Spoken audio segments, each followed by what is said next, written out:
Welcome to this very special edition of the KJ Masterclass Live, the show which ensures that you profit from your time spent here with experts, either through their insights, information, or simply learning from them.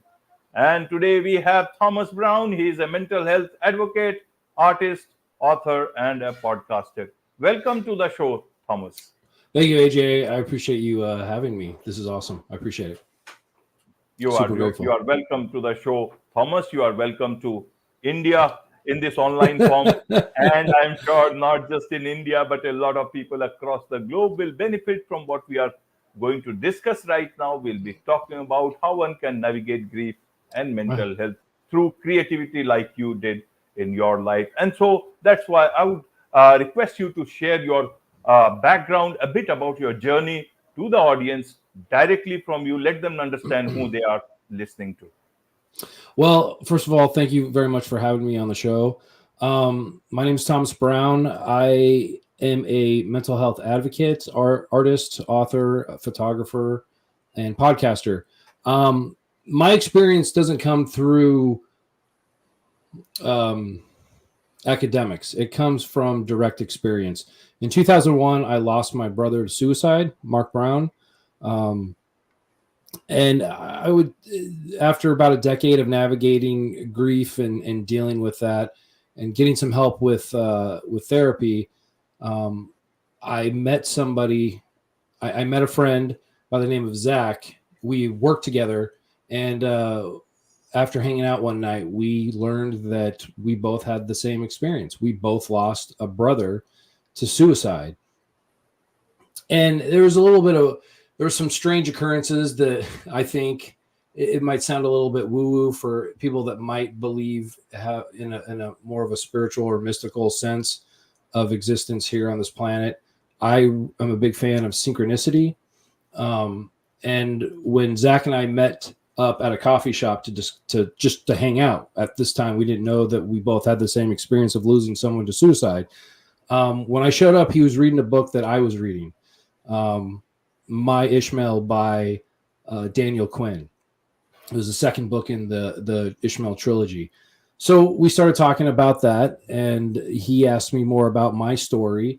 And so I began to tell him what I'd been going through the last few years.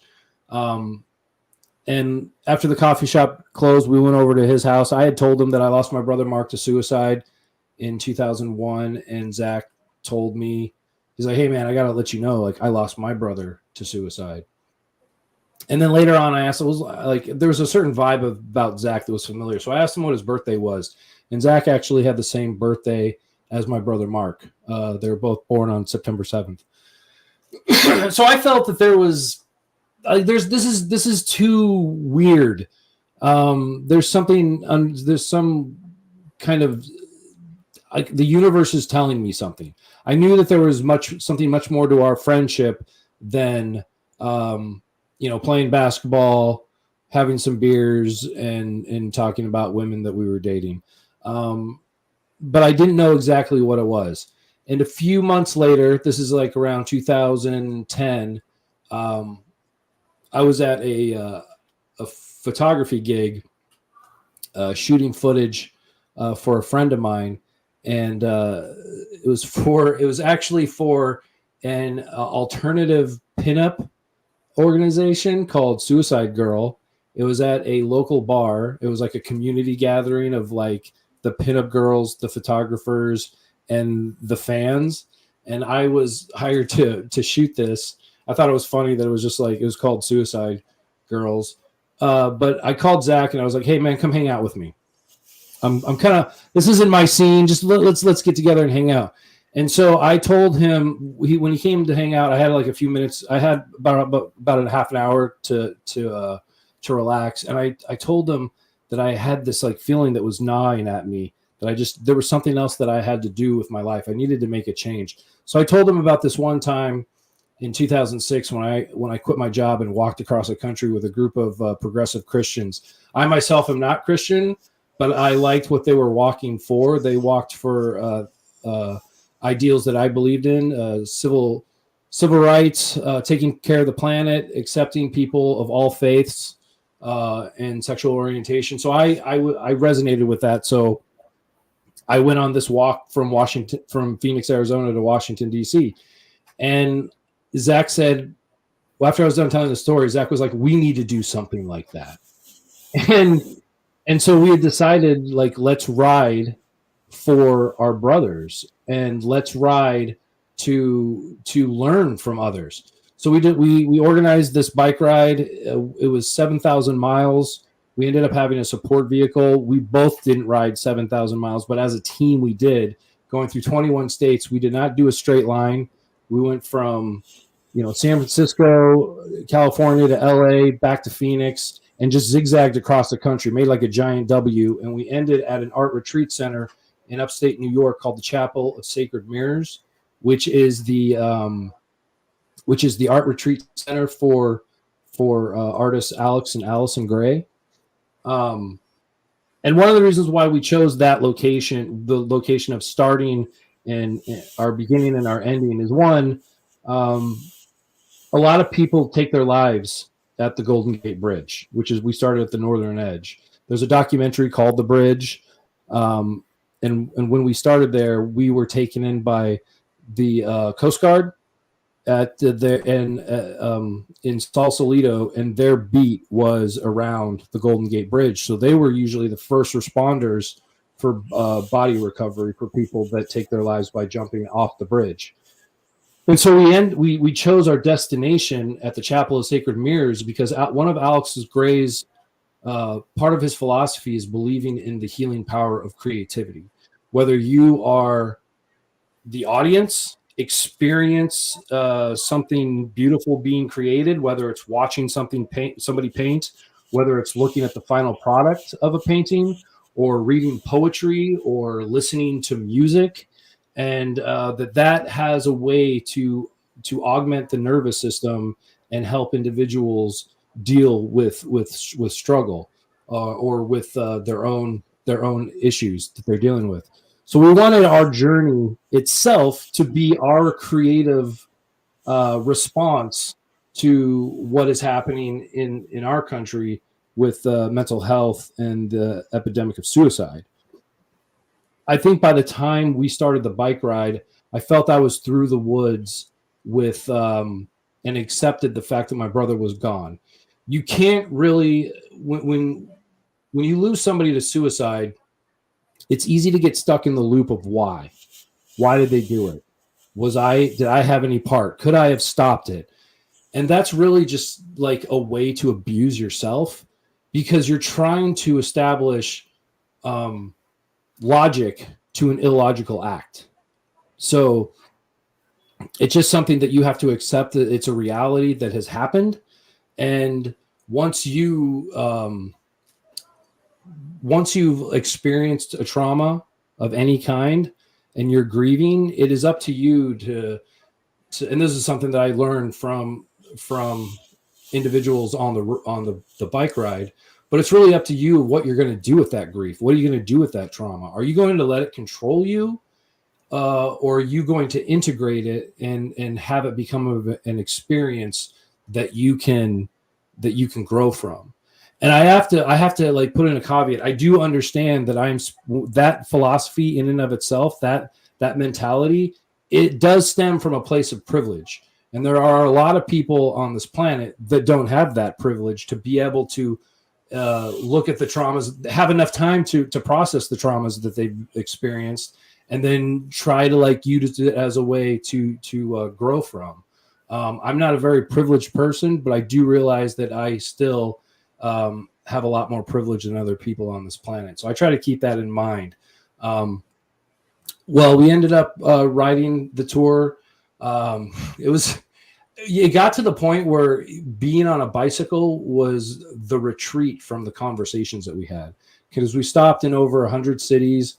We had more than 100 events where we spoke with people who lost loved ones to suicide. We spoke with therapists. We spoke with counselors. We spoke with other advocates, people, city council, and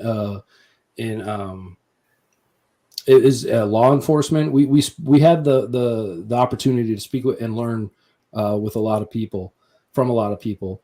I really, I love story. I love storytelling.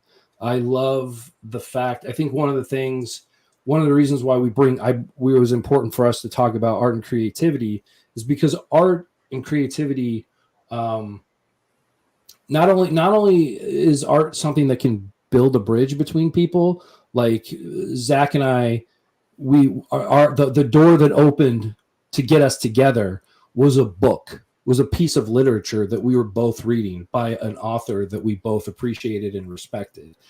And I think a lot of people find that, I've created relationships just by the music that we listen to, or the movies that we watch. So I really think that like art is a bridge.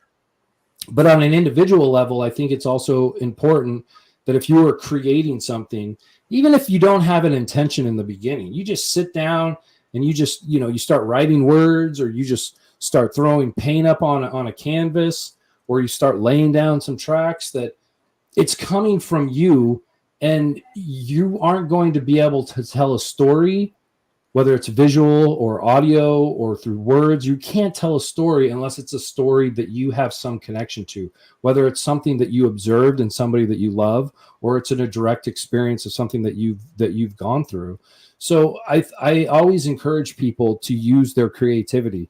And, people will say, well, I'm not a creative person, I don't have it. And I just say, hogwash. That everybody has the potential of creativity. Yeah, not all of us are going to be a Van Gogh or a Beethoven, but we have the creative spark within all of us. And even if it's you only create for the art, the act of creation itself, like that's all you need to do. I found it's very, very healing with the book that I wrote, 2012, A Bicycle Odyssey. I found that like it was a book that I had to write and not the book that I wanted to write. And I, as I was writing it, there were times that I would write something down and I would have to pause because I couldn't believe that came from me. I couldn't believe that perspective, or me putting the words in a certain order to convey a feeling that I didn't even know existed. And I thought it was very therapeutic for me just in the process of writing. And I hope that the people that do take the time to read it, that there is that there are some healing properties in there that can inspire them to maybe start their journey. One last thing that I have to say, the reason why I brought up story is because I think it's important to look at our lives as a story. We have a beginning, middle, and end, no matter how short it is or how long it is. And I don't like to look at the idea of negative or positive experiences. And it took me a long time to get to this perspective. That's not to say that like when something happens that my ego needs to say that it's bad because of the feelings that I'm getting, that I'm not going to label it as bad. But as soon as I kind of like come back to center and present, and I can step away from the situation, I do go back to that perspective of like, don't judge this experience as good or bad, because it's just an experience. What can I learn from it? And one of the biggest lessons that has helped me create that perspective for myself is what happened at the end of the bike ride. So when we started the bike ride, we did not make contact with Alex or Allison Gray or any of their employees at the Chapel of Sacred Mirrors. We just said, we're going. We tried to make contact. We'll try a few more times on the bike ride. If we get there and we knock on the door, we tell them our story and they tell us like, hit the road. The intention was just to go to that place as a sacred place for creativity. That's all. That was our intention. In San Francisco, we met with an organization, or not San Francisco, Santa Cruz, we met with an organization called MAPS, Multidisciplinary Association of Psychedelic Studies. And the contact that we had there knew Alex and Allison Gray. So they vouched for us. They sent an email to Alex and Allison Gray. They vouched to us. By the time we got back to Arizona, because Arizona was on our route, got an email from Allison Gray saying like, yes, we love your mission. We are going to accept you. I want to like hand you off to our hospitality and event coordinator, Sharon Steludo. She'll take care of you if you have any questions. Like, just email her. So I emailed Sharon off and on every month until we got to the finish line, and it was always very professional. Just like one or two sentences, and nothing more than that.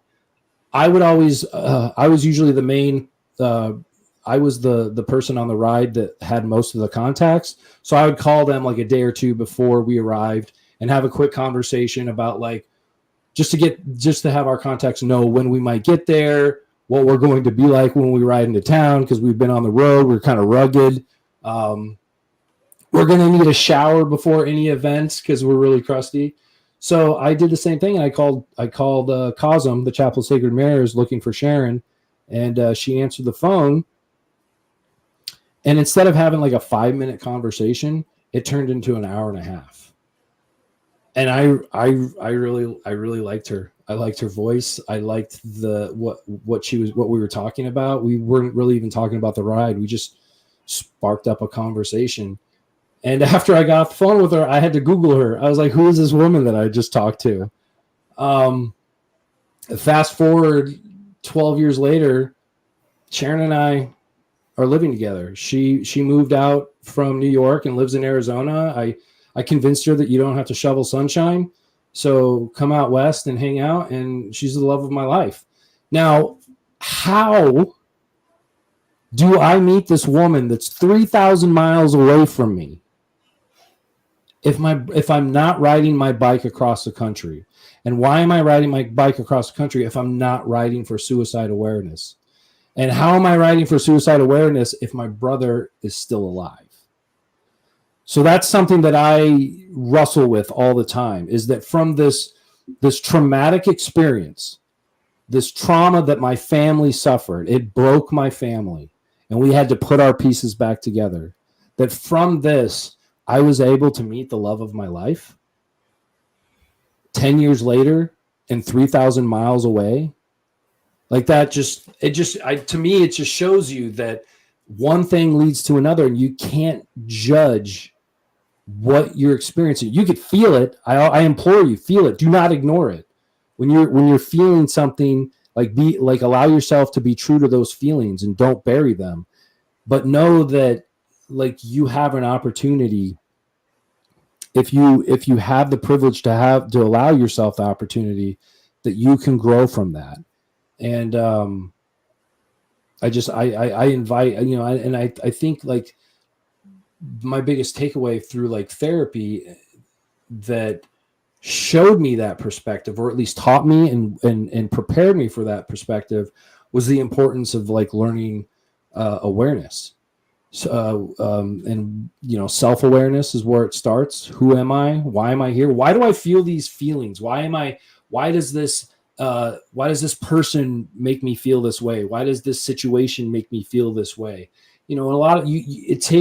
It's very important to know where you begin and then where society takes off, because we're constantly being influenced by the structures of society and the institutions within society. So it's important to know, like, who am I outside of that? Who am I outside of my country? Who am I outside of my family? Who am I outside of my education? Who am I outside of my circle of friends? Who am I? Why do I do the things that I do? So like it starts with self-awareness, and then I think as you learn that, and it's nothing, there's no finish line in the art and meditation of self-awareness. It's something that you are constantly changing. With every single experience you have, you're changing, you're evolving, you're growing. So how you respond to things, depending on what situations you get in, is just another opportunity for you to figure yourself out, the puzzle of you. And the reason why I'm so adamant about self-awareness is because the only person you're stuck with from cradle to grave, the only person you can't get rid of, the only person you can't alienate is yourself. You're stuck with you. So figure it out. Figure you out. So I think like it starts with self-awareness, And then spatial awareness, like my environment, who's around me, am I upsetting people? And then it grows even further than that into like social awareness. Where am I in the pecking order? What is my privilege? Where am I missing out on things? And I think that it's important, and it's helped me not only in it's helped me not only in my creativity as much as my creativity has helped me learn myself. But I feel like it's also just helped me with my mental health. Like when I understand faster when I'm having a bad day. I understand, like sometimes like I'll just be on autopilot, and I work at a library. I have all these other passions that I do, but to pay the bills until those passions pay them for me, like I still have work, and I work at a library. And a library is an interesting place in our society here in the States. It's the last place that you can go to without the expectation of having to spend money. So we get a lot of individuals that are less fortunate, a lot of people that are dealing with mental health issues, a lot of people that are, severe mental illness, along with like everybody else. But you get a wide cast of characters at a library. But like the more and more I practice, on figuring who I am and why I'm doing stuff, I could read my body. I could read my body signs. Like if my palms are sweaty, if my chest is tight, if my knee is bouncing, did I drink too much coffee? Or is there something about this interaction that it's triggering me and setting me off in these responses? So, and I attribute all of that to therapy. I attribute all of that to creativity and writing, and photographing, and just immersing myself in the world as much as I possibly can. And I'm not a big traveler. I love the idea of traveling. I've done, I walked across the country with a group of people, and I've ridden my bike across the country, but I have not crossed over the pond on either side. I've always wanted to. It just hasn't happened. But so if that can't happen for you, if you can't travel, which I think like travel is important for growing like social awareness and spatial awareness, but if you can't do that, there's still a world around you, and like just a collective array of interesting people, and you just have to be willing and open to immerse yourself into it. And so I try to do that as much as I can every day. And I hope that my book invites people to start that journey if they've never thought about the idea of cultivating their own level of self-awareness and growing that and having a deeper understanding of who they are, why they are the way that they are, why they feel the way that they feel. I hope the book that invites people to go on that journey. And that was my true intention for that. Absolutely, absolutely, Thomas. So I want to understand. So do you think your grief is gone? You are fully healed from that? No, I don't think grief ever goes away. Trauma and grief is something that you have a trauma, and then the grief is what stays. There's this great quote. I don't know. It's probably been said it's probably, I saw this in a Marvel television show. So it was probably taken from something else. It's probably been worded in other ways, and I'm just not as intelligent to know where it came from. But the first time I heard it, it was in the Marvel series WandaVision. And the character, the Vision, says, what is grief but love persisting? Like grief is just all the love that you can't share, the love that you can't give to the person because they're gone. So I think that like grief is always there. You just learn how to lift it. In the beginning, it's really, really heavy, but over time you get stronger. So, and I don't think that it's a bad thing that grief goes away. I don't think that makes somebody weak. I don't think that we just like, oh, I'm over it. I think you just learn how you integrate it. You integrate that experience into your being. It's like getting upgrading a program with new code. And, you can either let that integration be poison, or you can let it be gold. It's really up to you. Sometimes you allow it to be poison and you need it to be poison, and then you're able to transmute it into gold. Right, right, Thomas. So, as a mental health advocate, what is it that you uh, look at these issues of mental health? What is the solution to that? Individuals, to individuals, what would you like to say? Well, I have ideas. I don't have solutions. Does that make sense? Of course, Every ideas leads to solutions. Yeah, but like everybody's like, oh, I know the way. I mean, I think it's a multitude of things. Not everybody has the luxury to take the time to get to know themselves. If you're living on the streets and you're dealing with severe mental illness, you're in survival mode. You can't do that. So I think that there needs to be more of a willingness by the people in power to build systems that help the less fortunate. It's just not there.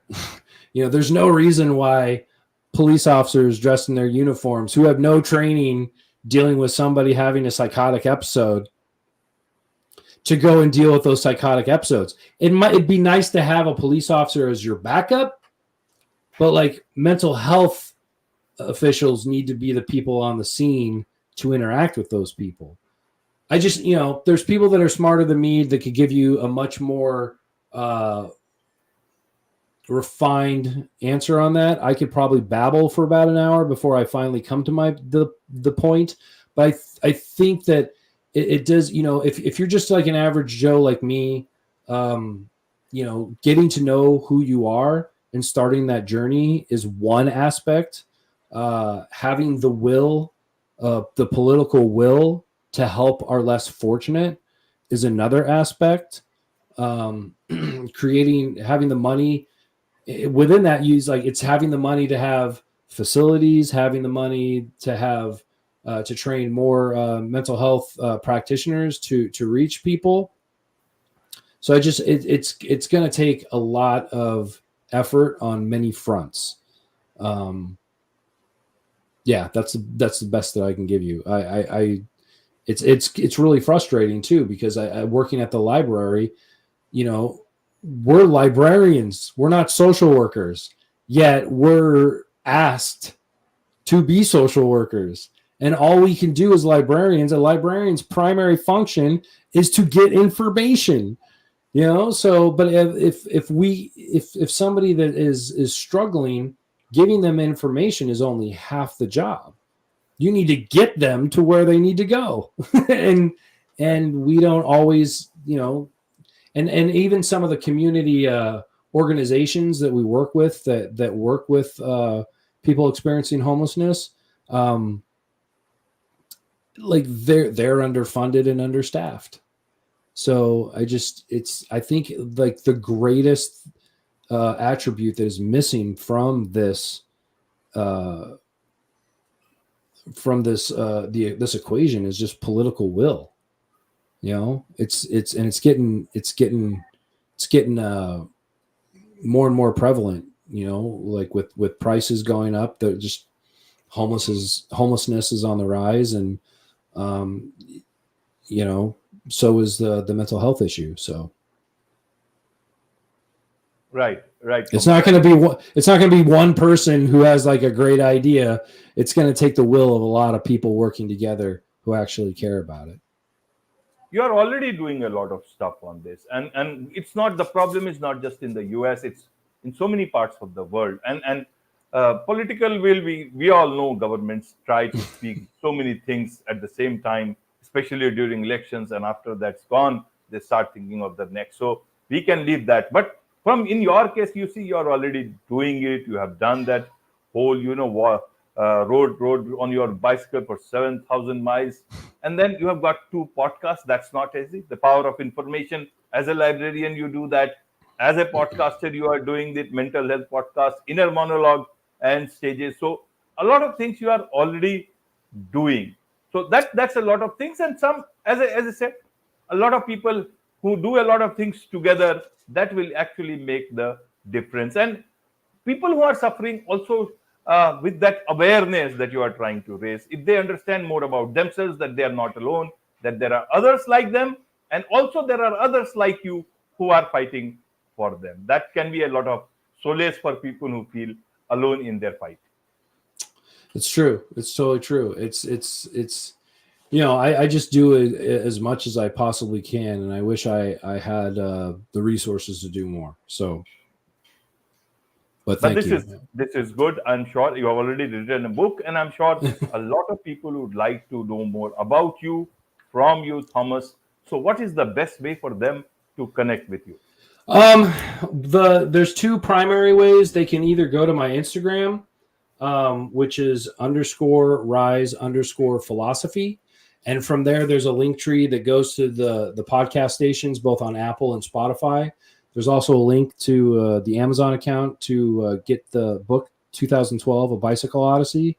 To get to all the social media, just go to risephoenix.org. And from risephoenix.org, you can learn about the bike ride. You can listen to some of the podcasts, or you can go to the links that are on the homepage that will get you to our Facebook, our Instagram. We have some old videos from the bike ride that are still up on YouTube. But yeah, Rise, the book 2012, A Bicycle Odyssey, is up on Amazon right now. You can link there through risephoenix.org. So I hope the people that read the book, I hope that you learn from it. And as soon as you're done reading it, please pass it on to another. Pay the book forward. Because I hope and I believe that there's something in there for everybody to learn from. Absolutely, absolutely. Your journey is certainly going to, your bicycle journey or ride will certainly help a lot of others in this, on their own journey to fight mental health. So I'm sure it's all going to be, you are doing a lot of good work. So that's what I said. And I'm sure it will give a lot of inspiration to a lot of people to do things in their own manner, not only in the US, but outside also. With this, it's a wrap on this very special edition of the KAJ Masterclass Live. Thank you so much indeed for joining us. Appreciate it.